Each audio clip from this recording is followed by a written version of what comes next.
This is In a Minute, and we're reading through the Gospel of Matthew, one chapter a day, 5 days a week.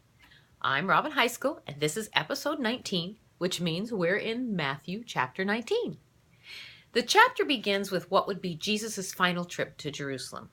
He once again runs into some religious leaders of Israel. They had come to him with what seemed to be a legitimate question, but the Bible makes it clear that their intentions were malicious. Their question had to do with grounds for divorce. These leaders did not agree with each other on the subject. Some said the only grounds for divorce was infidelity, while others argued a man could divorce for just about anything that displeased the husband. Instead of being drawn into their argument, Jesus quiets them by reciting God's original plan for marriage and reminds them divorce became an issue when people's hearts grew cold toward God. Then Jesus crosses paths with a very successful young businessman who feels that he's doing okay on the holy scale. Well, that is until Jesus peels back the layers of his heart and exposes some greed and selfishness.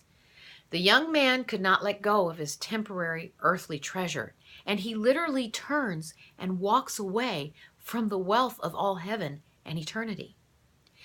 Christ's comment about the rich man's difficulty entering in the kingdom was hard for many of the Jewish people to hear. There was a common belief at that time that prosperity meant that you were blessed and accepted by God. But Christ's comment is difficult even for us today to hear, until we realize that he's not condemning wealth, but addressing a heart issue. It's better to have nothing than to love possessions more than God. Peter's question at the end of the chapter is logical, for he and the other 11 disciples had done exactly what Jesus commanded the rich man to do. But rather than chastise Peter, Christ lovingly assures him and the others that indeed every sacrifice made for the kingdom of God is well worth it and would be rewarded.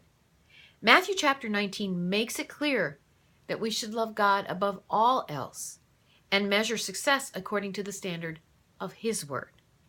But don't take my word for it. Read it for yourself.